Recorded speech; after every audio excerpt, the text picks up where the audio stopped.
একই ছাতার নিচে মির্জা ফখরুল ইসলাম ও মিয়া গোলাম পরোয়ার, অন্যদিকে জাহিদুল ইসলাম ও রাকিবুল ইসলাম রাকিব। এ যেন এক অনন্য দৃশ্য যা বহুদিন পর বাংলাদেশের রাজনীতিতে দেখা গেছে।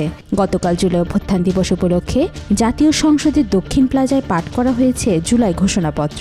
মঙ্গলবার বিকেলে অন্তর্বর্তী সরকারের প্রধান উপদেষ্টা অধ্যাপক ডক্টর মোহাম্মদ ইউনূস রাজধানীর মানিক মিয়া এভিনিউয়ে আনুষ্ঠানিকভাবে ঘোষণাপত্রটি পাঠ করেন। তবে ঘোষণাপত্রের চেয়েও বেশি আলোচনা এসেছে একটি বৃষ্টিমুখর মুহূর্ত। যখন প্রবল বর্ষণ নেমে আসে তখন এক ছাতার নিচে দেখা গেছে এমন কিছু মুখ যাদের রাজনৈতিক মতাদর্শ বরাবরই ছিল বিপরীতমুখী। অনুষ্ঠান চলাকালেই প্রবল বৃষ্টি শুরু হলে জামাত সেক্রেটারি মিয়া গোলাম পরোয়ারের ছাতার নিচে বিএনপি মহাসচিব মির্জা ফখরুল ইসলাম আলমগীরকে দেখা যায়। অন্যদিকে শিবির সভাপতি জাহিদুল ইসলামের ছাতার নিচে ছাত্রদল সভাপতি রাকিবুল ইসলাম রাকিব।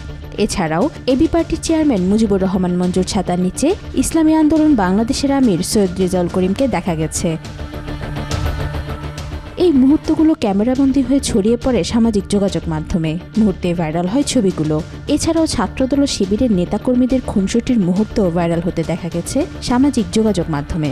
সাধারণ মানুষ থেকে রাজনৈতিক বিশ্লেষক সবাই বলছেন এ এক অভাবনীয় রাজনৈতিক সম্প্রীতির প্রতীক। বহুদিন পর একসঙ্গে এক ছাতার নিচে দাঁড়িয়ে সৌহার্দ্য দেখানোয় উজ্জ্বল সম্ভাবনার দিক দেখছে অনেকেই।